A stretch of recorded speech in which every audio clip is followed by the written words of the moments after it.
Thank you.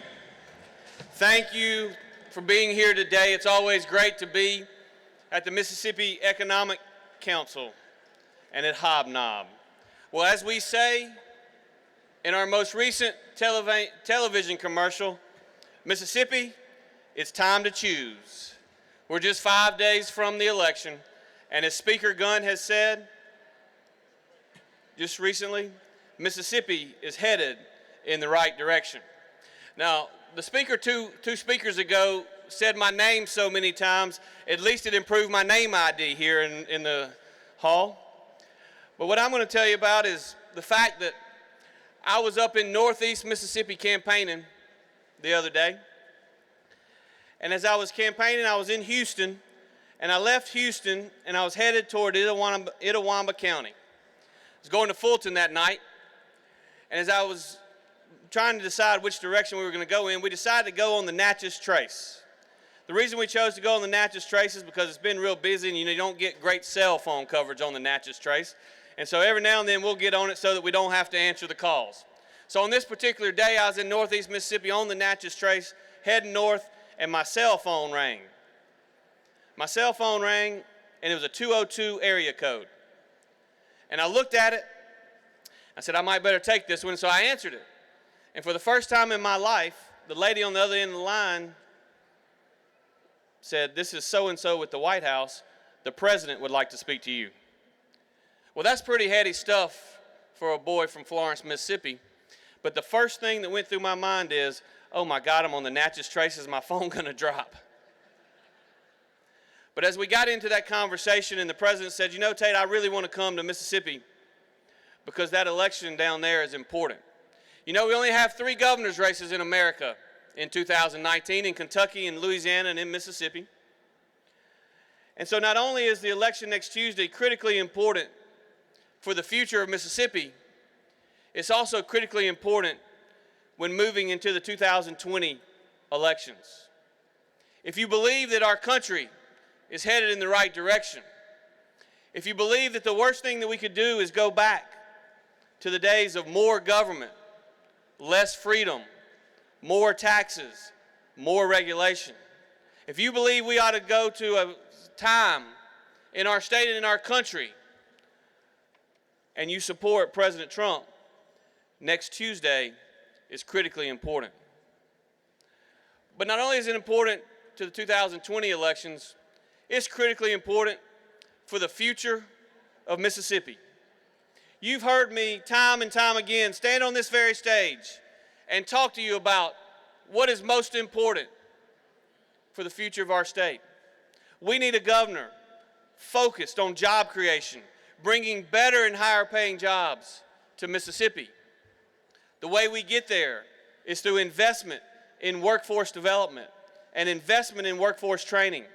That is the reason in this campaign I have proposed a $100 million capital investment in our community colleges to get our people ready and prepared to do the jobs not of the last 50 years, but the jobs of the next 50 years. But to do that, as you know, I don't believe that government creates jobs. I believe that government creates an environment which encourages those of you in the private sector to invest capital and create jobs. And the way in which we create that environment really is threefold. Number one, we have to have a fiscally responsible government. As Speaker Gunn said earlier, Mississippi today is in the best financial shape we've ever been in. Mississippi today is in the best fiscal shape we have ever been in. When I walked in the office in January of 2004 as our state's chief financial officer, Mississippi had $13 million in our rainy day fund. We ended our fiscal year on June 30th. We had a full rainy day fund, 10% of our annual operating budget, $554 million set aside for a rainy day. Because what we as Mississippians know better than most, whether it's an economic disaster or a natural disaster, there are always going to be days that rain. And you as taxpayers deserve to have a government that is prepared for it. We have a truly balanced budget that only spends recurring revenue for recurring expenditures. We only appropriated 98% of our expected revenue. We collected $350 million more in the fiscal year that ended June 30th than the year before, and we've collected over $80 million more in the first 3 months of this fiscal year than was originally projected. Mississippi is on the rise. The second thing we must do if we're going to see long-term economic growth and prosperity as Mississippi is we must have a tax code that is fair, one that is flat, one that encourages economic development, not one that discourages it. That's the reason that Republicans passed the largest tax cut in Mississippi history. Now the other side screamed and yelled and said, oh my goodness, if y'all do that, revenues are going to vanish. We're not going to have enough money to run state government. I just told you that we collected $350 million more. The other side would say in spite of, I'd say because of the largest tax cut in Mississippi history. You see, the liberal Democrats believe that government is entitled to everything that you make, and anything that they let you keep, you ought to be thankful for. We, on the other hand, believe that government doesn't have anything that it doesn't first take from somebody else. And while there are core functions of government that we must fund, we believe that you know better how to spend your money than any governmental entity ever will. If Mississippi chooses to go in a different direction next Tuesday and elect the liberal Democrats to lead our state, they've already promised they're going to repeal those tax cuts. Everyone in here that pays income taxes, your taxes are going to go up. But not only will every one of your income taxes go up, let's look around the room here. Let's look at companies like Toyota, like Walmart, like Vertex Aerospace. Let's look at the companies that are job creators in our state. Caterpillar. Your taxes are going to go up too. Because when my opponent talks about you evil corporations, he completely ignores the hundreds of thousands of Mississippians who have good paying jobs at those entities that are providing for their families. I will tell you, if you believe in job creation and bringing higher and better paying jobs to Mississippi, it would not be wise to elect someone who promises you on the first day he's going to make your cost of doing business go up.